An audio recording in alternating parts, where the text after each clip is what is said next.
Você sabia que você nunca está sozinho? Não importa o quão solitário ou sem amigos você seja, você nunca está sozinho.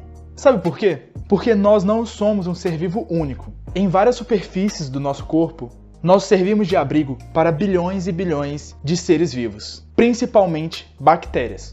Mas também podem ter vírus, protozoários, arqueias, algas e até mesmo os artrópodes, como aqueles chatos que nos causam cravos. Na verdade, nós temos pelo menos 10 vezes mais bactérias dentro do nosso corpo do que nós temos células. Elas existem em diversos locais do nosso corpo, mas aqui eu foco nesses que talvez sejam os mais conhecidos. As bactérias da flora intestinal. Aqueles bichinhos que dividem espaço com as nossas fezes. Você provavelmente já ouviu falar deles. E talvez tenha até tomado algum remédio com flora no nome para a diarreia. Mas você sabe a real importância desses seres?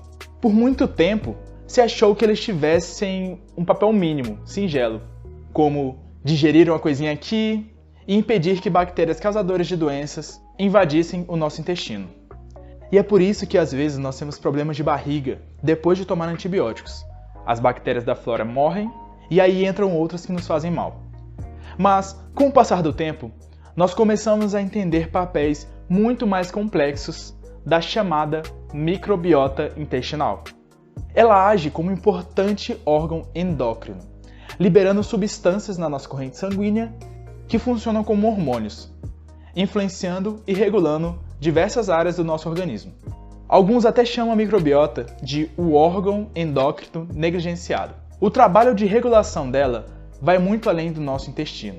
A nossa flora intestinal está intimamente ligada com o nosso sistema imune, fazendo uma parte importante na sua regulação.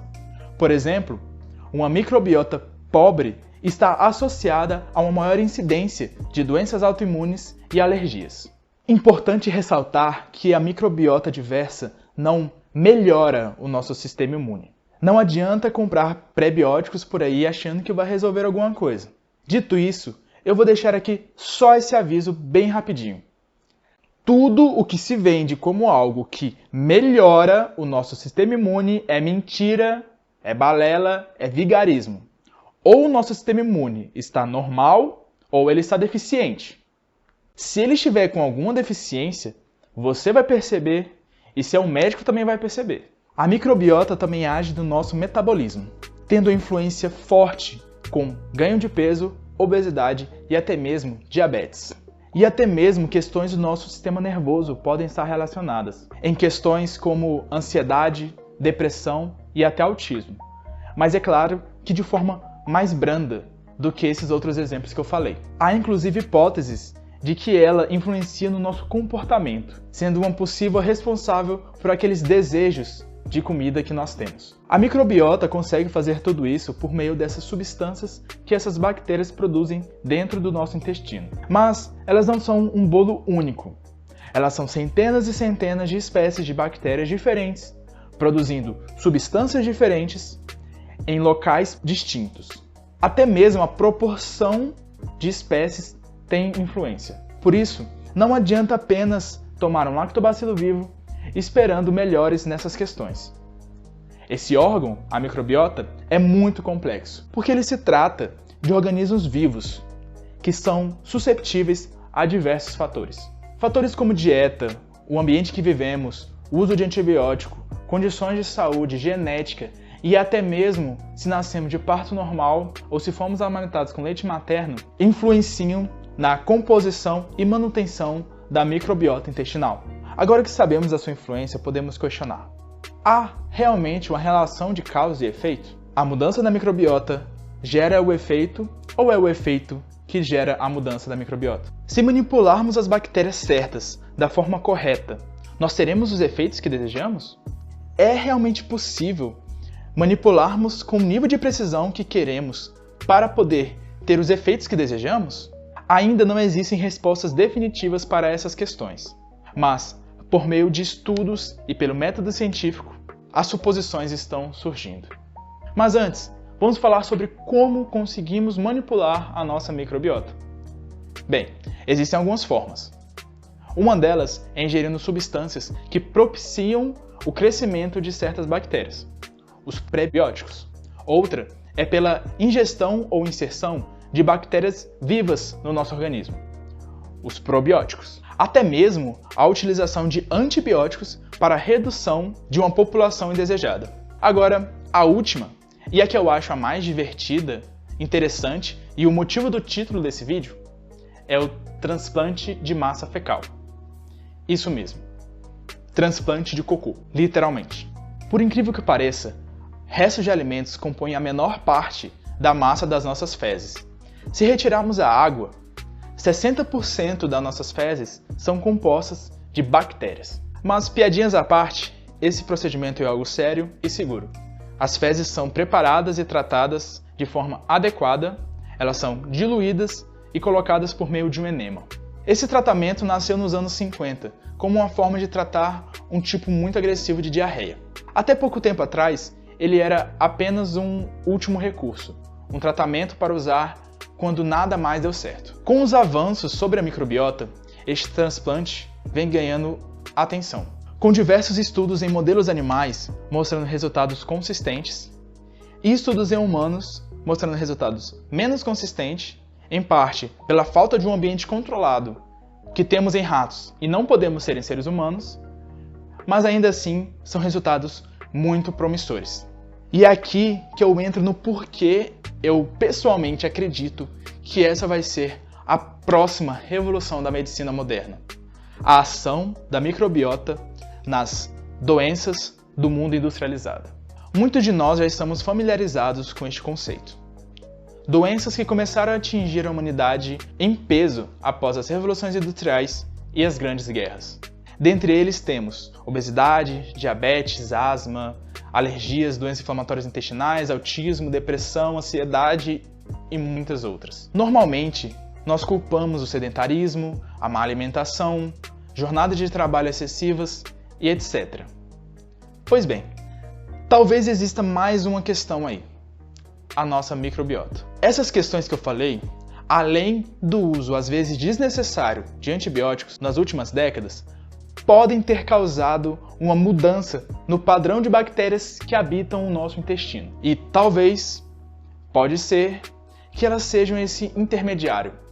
Mudanças na alimentação e nos hábitos de vida levam a uma alteração no padrão da microbiota que leva ao surgimento dessas doenças.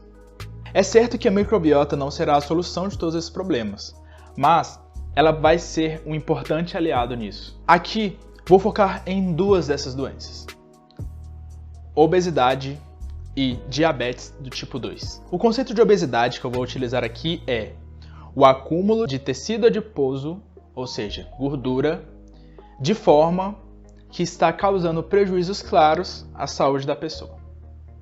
Alguns experimentos com ratos demonstram uma clara associação entre ganho de peso e a microbiota. Num experimento específico, eles pegaram amostras de fezes de dois gêmeos idênticos, um que era obeso e outro não obeso.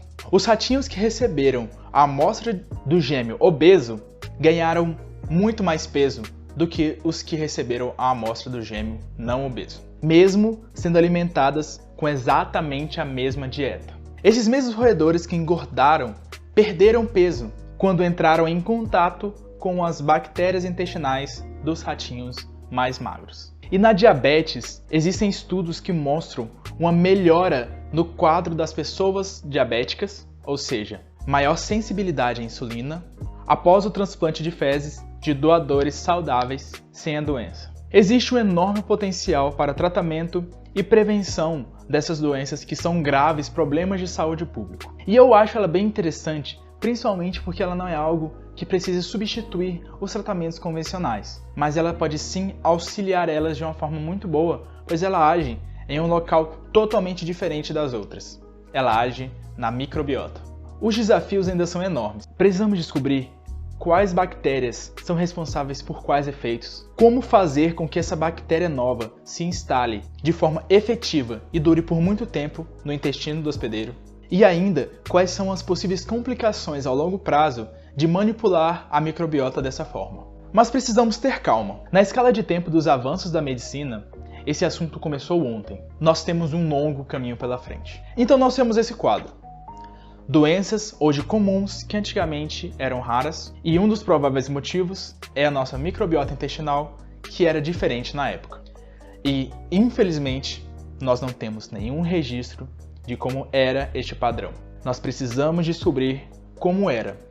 E é por isso que trabalhos como esse, que me inspirou a fazer este vídeo, são tão importantes. Pesquisadores analisaram uma latrina medieval em Jerusalém e conseguiram mais ou menos identificar padrões da microbiota dos habitantes daquela cidade no século XIII. Nós perdemos muito conhecimento sobre isso. Nós temos que agir agora.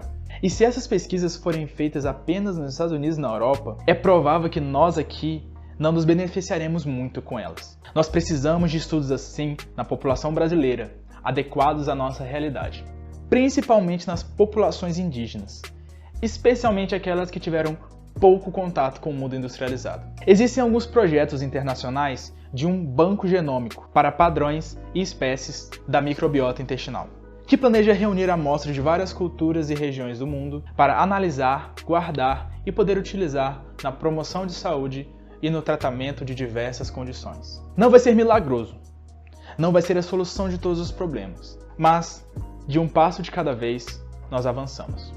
E quem sabe onde podemos chegar.